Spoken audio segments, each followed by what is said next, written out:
Nächstes Video, was sind Versicherungen? Jeder weiß, dass es sie gibt, aber nicht jeder weiß, wie sie funktionieren. Was genau sind Versicherungen und wie werden sie genutzt? Stell dir vor, du sparst jetzt lange auf irgendeinen Traum hin, sagen wir jetzt mal ein teures Handy. Du hast jetzt das Handy gekauft und irgendwann fällt das Handy am Boden und das Display ist kaputt. Erstmal ein Riesenproblem, außer du hast eine Absicherung. Damit kannst du dann deinen Schaden begleichen lassen und bekommst daraufhin entweder ein neues oder gleichwertiges Handy. Menschen, die ihr Vermögen sichern wollen, zahlen sogenannte Risikobeiträge an die Versicherungsgesellschaften und das alles in einen Topf, sodass sich ein großer Geldbetrag ansammelt. Sollte es bei einer Person zu einem Schaden kommen, wird Geld aus dem Topf herausgenommen, sodass der Schaden reguliert werden kann.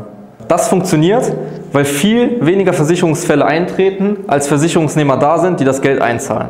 Die Kosten bzw. Prämie ist nicht bei allen Menschen gleich, sondern beruht auf statistische Betrachtungen oder mathematische Formeln. Die Prämien werden entweder monatlich, vierteljährlich, halbjährlich oder jährlich bezahlt. Sollte es über Jahre nicht zu einem Schaden kommen, werden die Beiträge quasi umsonst bezahlt, deshalb werden diese auch Risikobeiträge genannt.